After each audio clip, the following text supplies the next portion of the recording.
இந்த சத்தம் சாதாரண சாவியோட சத்தம் இல்ல. மதுரை ஜில்லாவுக்கே தெரிஞ்ச என் வெள்ளை மாளிகை விட்டு சாவியோட சத்தம். இந்த சாவிய தூக்குறதுக்கு பலம் மட்டும் போதாது, புத்தியும் பொறுப்பும் நம்பிக்கையும் வேணும்.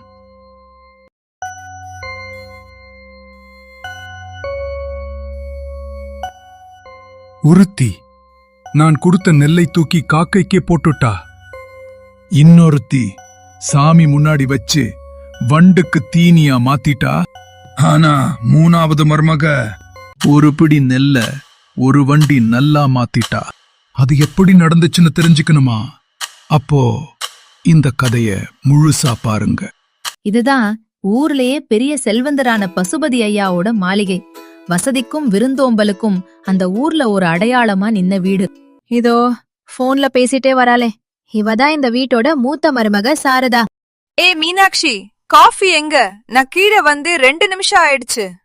இந்தாங்கம்மா, பால்கார வர கொஞ்சம் லேட் ஆயிடுச்சு, அதான்.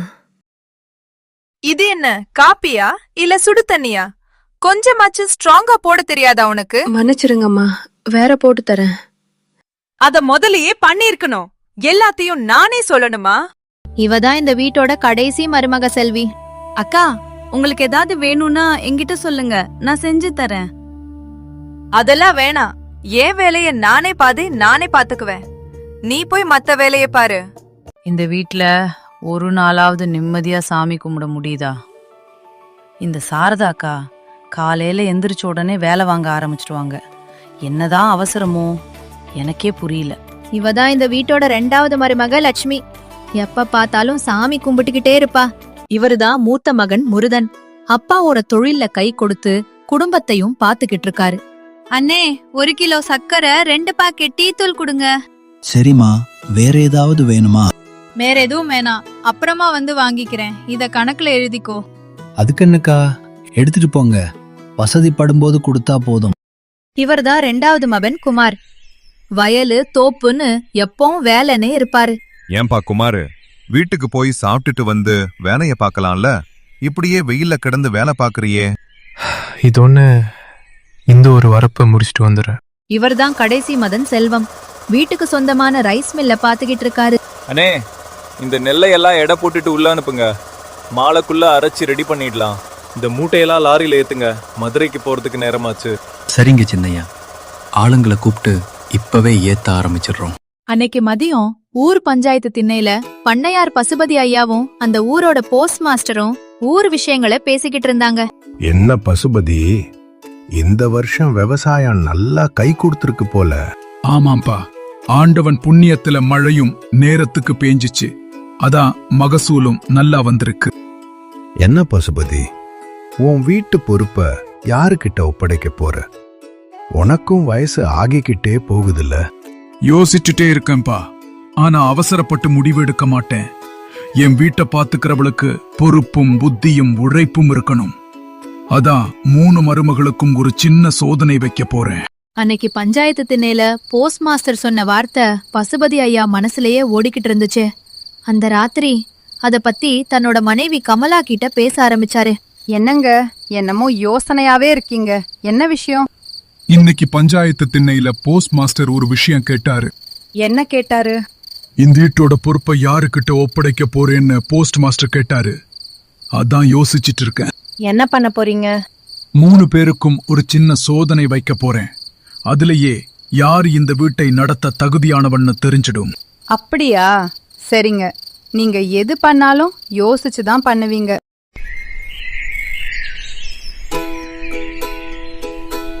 பசுபதி ஐயா ஏன் கூப்பிட்டாருன்னு தெரியாம 3 மருமகளும் குழப்பத்தோட ஹால்ல வந்தாங்க. நின்னாங்க.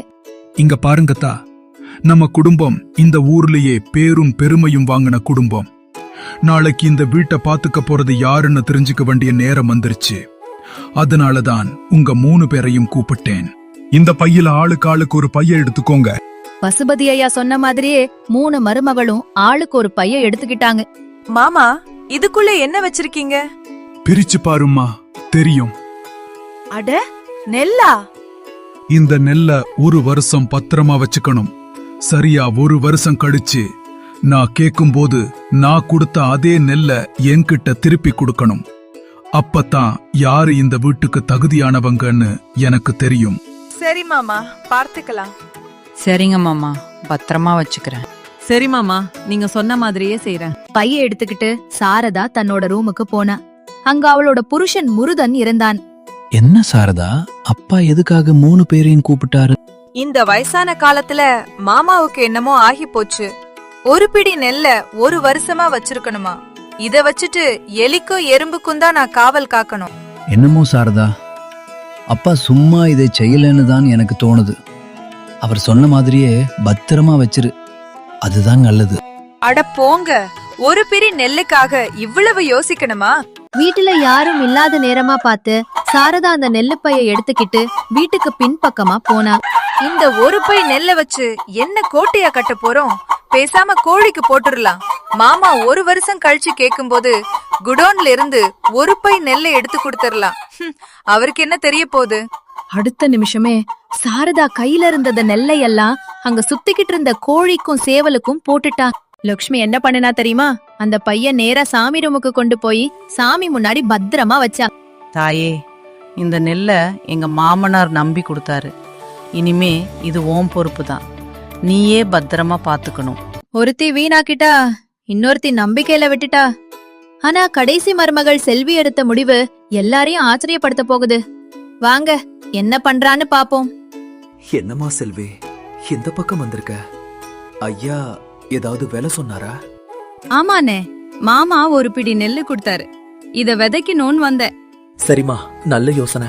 நிலம் ரெடியா தான் இருக்கு. நெல்லை கொடுங்க, நான் விதைக்க ஏற்பாடு பண்றேன். சண்முகமும் வேலை ஆளுங்களும் அந்த நெல்லையெல்லாம் நிலத்துல விதைக்க ஆரம்பிச்சாங்க. இதையெல்லாம் செல்வி ஓரமா நின்னு பாத்துக்கிட்டு இருந்தா. காலம் யாருக்காகவும் நிக்கல.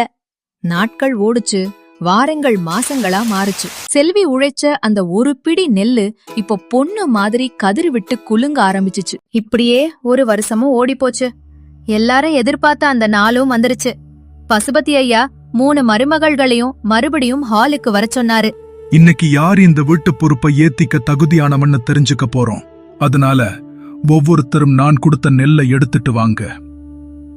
மாமா, இந்தாங்க. நீங்க கொடுத்த நெல்ல பத்திரமா வச்சிருந்தேன். இப்ப பாருங்க. கொடு பார்ப்போம். ஏமா சாரதா, இது நான் கொடுத்த நெல்லே இல்லையே. சரி போமா. லட்சுமி, நீ எடுத்துட்டு வாமா. மாமா, இந்தாங்க. நீங்க கொடுத்த நெல்லை நான் சாமி முன்னாடி வச்சு தினமும் கும்பிட்டு பத்திரமா பாத்துக்கிட்டேன். ஏமா லட்சுமி, நெல்லு முழுக்க வண்டு அரிச்சு பாழாயிடுச்சே. லட்சுமி, பக்தி நல்லதுதான், எல்லாத்தையும் சாமி பார்த்து பாருன்னு விட்டுடக் கூடாது. சரி, கடைசியா செல்வி, நீ என்ன பண்ணி வச்சிருக்கேன்னு பாப்போம். அத்தை, மாமா, முதல்ல என் கூட வாங்க. அப்புறம் நான் என்ன பண்ணேன்னு நீங்களே பாத்துக்கோங்க. செல்வி எல்லாரையும் வீட்டுக்கு வெளியே நின்னிருந்த மாட்டு வண்டி கிட்ட கூட்டிட்டு போனா. என்னம்மா, இந்த வண்டியில என்ன இருக்கு? மாமா, நீங்க 1 வருஷத்துக்கு முன்னாடி கொடுத்த அந்த ஒரு பிடி நெல்லு தான் இது. அத விதைச்சேன், அதுதான் இப்போ இவ்வளோ மகசூலா மாறிருச்சு. என்னால நம்பவே முடியலம்மா செல்வி. நான் கொடுத்த ஒரு பிடி நெல்ல உன் உழைப்பாலும் புத்திசாலித்தனத்தாலும் இவ்வளவு பெருசா பெருக்கிட்டியே. மாமா, நீங்க கொடுத்தது வெறும் நெல்லுன்னு நான் நினைக்கல. அது ஒரு வாய்ப்புன்னு தான் நினைச்சேன். உழைச்சா எதுவும் பெருகும்னு நம்பி செஞ்சேன். செல்வி, இந்த வீட்டை பாத்துக்க தகுதியானவன நீதான். இந்தா, இனிமே இந்த வீட்டுச் சாவியும் இந்த வீட்டு பொறுப்பும் உன்னோடது. மாமா, நீங்க என் மேல வச்சிருந்த நம்பிக்கைய நான் எப்பவும் காப்பாத்துவேன். மாமா, என்ன மன்னிச்சிடுங்க. உங்க சோதனைய நான் சாதாரணமா நினைச்சிட்டேன். மாமா, என் தப்பும் எனக்கு புரிஞ்சிருச்சு. பக்தி மட்டும் இருந்தா போதாது, பொறுப்பும் இருக்கணும்னு இப்போதான் தெரிஞ்சது. அந்த நாள்ல இருந்து 3 மருமகள்களும் ஒத்துமையா இருந்து அந்த வீட்டை பாத்துக்க ஆரம்பிச்சாங்க. பசுபதி ஐயாவும் நிம்மதியோட வீட்டு பொறுப்ப செல்வி கிட்ட ஒப்படைச்சாரு. எங்க குடும்பத்தோட இந்த கதை உங்களுக்கு பிடிச்சிருந்தா இந்த வீடியோவுக்கு ஒரு லைக் பண்ணுங்க. உங்க கருத்தை கமெண்ட்ல மறக்காம சொல்லுங்க. இன்னும் இது போல மனச தொடுற கிராமத்து கதைகள் பார்க்க நம்ம சேனலை சப்ஸ்கிரைப் பண்ணி பக்கத்துல இருக்கிற பெல் ஐகானையும் அழுத்திருங்க. அடுத்த கதையில சந்திப்போம்.